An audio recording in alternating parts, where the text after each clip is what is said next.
Hey, what's up YouTube? So today I'm gonna do another job on the Foxbody. Check out the new shirt though.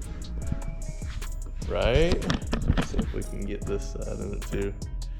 And the back, I don't know if you can see the back. Let me do this. So you can see the back. Right? Anyway, had to make me some shirts, but I'm going to be working on the door hinge pin and bushing, and the roller pin, and even the latch here, striker. So these are pieces I got from late model restoration. They're really neat, and we're gonna replace these on the Foxbody just because this side has original hinge pins on it. And we'll open the door.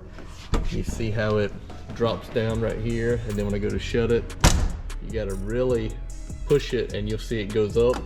Do it again so you can see it. See? That right there shows you how far it's off. And it's banging on the striker here. And you can see how it's really torn that up. But the problem is right in here, and it looks like these pins, hey, if you look at them close, they've actually been changed at one point. What's funny here is I'm looking, and yep, those are late model style. So apparently the bushing is shot on it. So I'm going to take them off. Way you can tell it, you just grab the bottom of the door here, and then see that?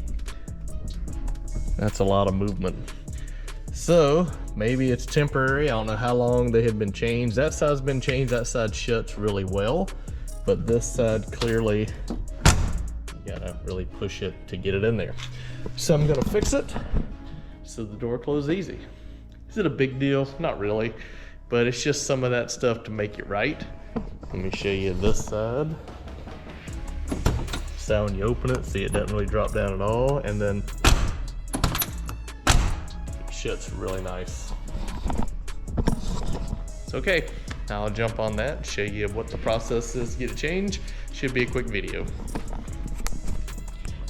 Now what's nice is I actually have this device, which is really neat. It holds the door, you hook it to your jack, you can move it around, you can raise it up and down, you can adjust this and get it level, and right now it's probably not too far off. I might adjust it down just a hair, but basically you open the door like so, and then you lower this down, and then you slide it in like this.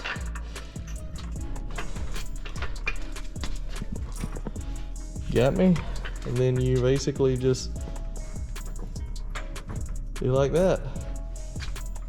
And you're attached. And then you can just use the whole jack and slide it over like so. So I can get in here and pull the pins, but I'll open this up wider. Just want to show you what it looks like. So you put it under here, then you can raise and lower it. Basically what you're doing is you're keeping pressure on the door to keep it up. You don't want it to drop or fall either way. And the way these arms are here, they just keep it kind of centered. I can put something in between to keep it tight, like if you've got some foam, a pillow, anything like that will be great, just to keep it from moving around. And all you want to do is you just want to pull the pins and pull the door out slightly just to get in there, but you have to take the door out of the way because there's wire harness that goes through it. You don't want to go through the hassle of hooking that. So it should be pretty straightforward, but this works really well. If you don't have one of these, you can use a set of jack stands under it and try to support it. And again, you need to keep something, not only keep it up, but keep from flopping over. So maybe having a helper with you would be nice. But if you're doing it by yourself like I am, this is really all you need.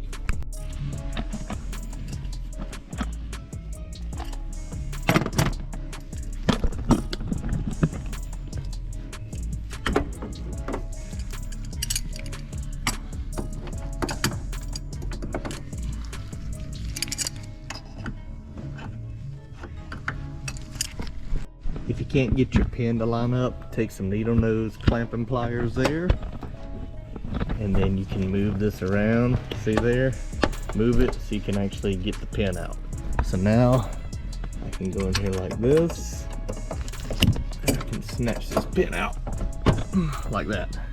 Boom, done. Now what I'll do, I There is no pin on the bottom I saw, so now all I gotta do is I'll tap this one out from the bottom first, and then the top one, because it's, when you take this out, it's gonna put a lot of pressure on the top, so I like to do the bottom before the top. And just like this, start wiggling it out with a screwdriver, and then you take a hammer, tap it, and it'll tap right up and right out. And that's all there is to it. I actually used the pliers and just wiggled it up, and you can see it's off. And you can also see the culprit of the problem here. This bushing, can you see it's all busted there? Let me get my screwdriver to see it. See right there? Over half the bushing's missing. Look at that, I'll just push out the broken parts here. Check it out. Wow. See right here. There you go. This is why the door's falling down. Typically it's the bottom bushing, but I just want to pull them both out to show you. But yeah, it's the bottom bushing which just wore out, and these just aren't meant to be long term. So again, somebody changed them at some point, but being as old as the car is, you know, it's fine. We're gonna replace it, and it's gonna be like brand new. Now I'll get the top one out, we'll be good to go. One thing I forgot to mention, tape. You want to put some painter's tape, and you want to put it around your door edge. You want to put it around the fender, and you want to put it around the door edge. Just because no matter how careful you are, you'll probably touch down at some point, and it will nick the paint. You don't want to do that. So make sure you just take some preventative measures. In this case, just some tape is all you need. And you know, like I say, even on this dolly, it can still move a little bit. See that? So what I want to show you here is I got to go in here and just tap this bushing out. And I can't quite pull it out, but I'm just going to replace the bushing top and bottom, both sides, put it back in, be good to go.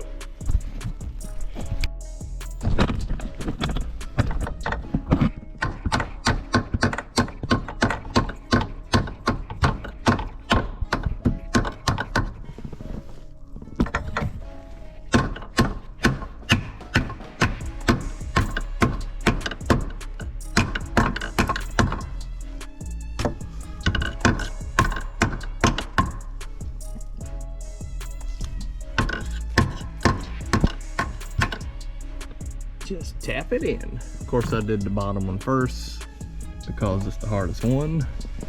And you take your top one, put it up here, and then we're just gonna tap it in.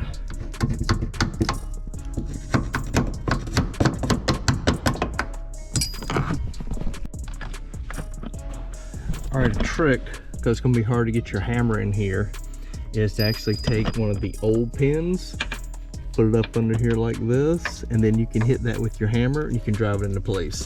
As you can tell, my bushings are in, top and bottom. Top and bottom, you want them down as far as you can, flush on each side. It's gonna ease it when you go to slide this back in. Now, a trick before you put this back in is wipe this off, clean off any dirt and debris that might be in there. And I'll probably go ahead and replace this roller just because I got a brand new one. And to do it, you just take a punch like this, put it right here in the middle, bang it out with your hammer, put the new one in and tap it in. Just tap it in.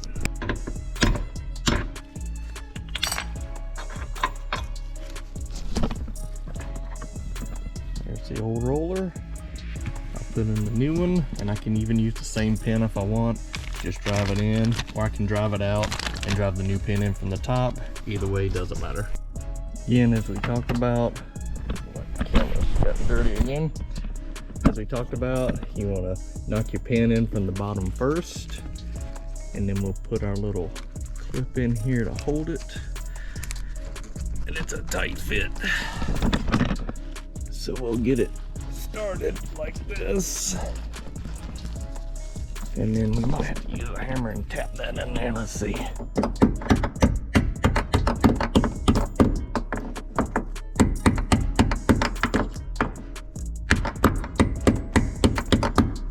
Yep, it's so tight it won't come through the other side.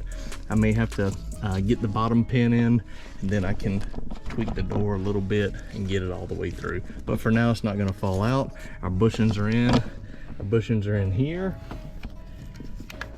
And our roller is in, and now all I have to do now is put the pin in there. can see, I started my pin here going down. I lined my hole so it'll be pointing right here when I get it all in. Oops, I can get my hammer time. I can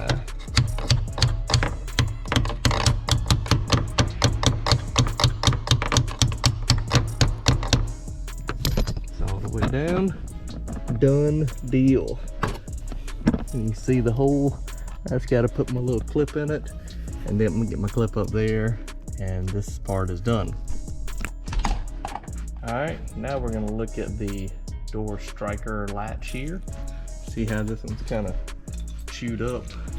Well, here's the replacement from LRS, or LMR, I guess I should say, late model restoration. And we're gonna swap it out, and it should work great. And what you wanna do is kind of mark where this is. What I'm gonna do, I'm gonna take a pen and just outline this where it is. And when I put this one on, it should be in the same. That's a Torx 50 head, by the way, which looks like this. When you take the old one off, make sure you transfer this washer set that's on here over, and then you can put it all back together. That's literally like a 30-second mod, and then we'll try it out. Okay. There we go. Everything's nice and tight. Got our door gaps looking good. We can just check the body line here. When we take it off, it wants to go up a little bit. And so what I'm thinking is, because this one was so worn that it was a little bit lower, so what I'm gonna do is I'm gonna move it from the factory location it was. I'm gonna drop it down just a hair to compensate for where this one was so worn. And then it should close easier. See, now it wants to pull it up, but yeah, I'm gonna change that out and we'll be good to go. Okay, rarely do I just not like certain parts, but I don't like this part. Now, there were two choices at late model restoration. This is just a generic replacement, which was literally under 10 bucks. I wanna say it's like $6 or $8 for this thing. And there's a reason I don't like it. No matter how I adjusted it, I couldn't get the door to close properly. And you'll notice right now, not only is the door gap good this way, it's also consistent this way. So when we open it, check it out, now watch. Perfect, right? Well, no matter how I adjusted this one, it kept kind of getting in a bind. Like it didn't want to close right, and it was kind of hard to close. Well, after further diagnosing it, while this is worn, at least it's not busted and cracked, so that's okay. What I want you to look at is right here, this kind of V looking shape where it catches the door. And this one, now it's hard to see on camera, I'm pretty sure, but if you see that, this one's actually wider. It's wider up here than this one. And what happens is, the door goes to shut and it's getting in a bind against this. And you can kind of see where it started wearing just a little bit of the paint there. And this is just from closing a handful of times. So no matter how I adjust this, I couldn't get it right. I put this one back on in the factory location, and here we go. Perfect. So I'm just gonna leave the old factory one in there for now. It's a shame this one's not gonna work because it looks cool and new, but you know what? If that one does the job and the door shuts nice, another demonstration, I like it. That's where we're gonna end up with. So again, kind of a goose chase here on this one, but it's okay. I just showed you if yours is still working in decent shape, just keep it. They do offer a Ford part to replace this one. It's not under 10 bucks, it's like 40 bucks. But at this point, I'd say get that one if yours is messed up. Mine's okay for now, but if it starts giving me trouble latching where it won't stay real tight, I'll get the Ford one. But I hope you enjoyed the quick video. That's the old roller, it was in pretty good shape. These are the old pins, and these are the old bushings. Again, these are on the top. They were in pretty good shape. That one kind of broke when I was getting them out. The two on the bottom, one, I can't find it, rolled under the car somewhere. The other on the bottom completely disintegrated, and this is why the door dropped down. This bushing on the bottom takes all the weight and the force, and it's the one that wore out. And again, you can see these are late model pins. Somebody had changed at one point. So anyway, we'll just keep an eye on it. If need to, we'll change them again later. Hope you enjoyed the video. Thanks for subscribing. Talk to you soon.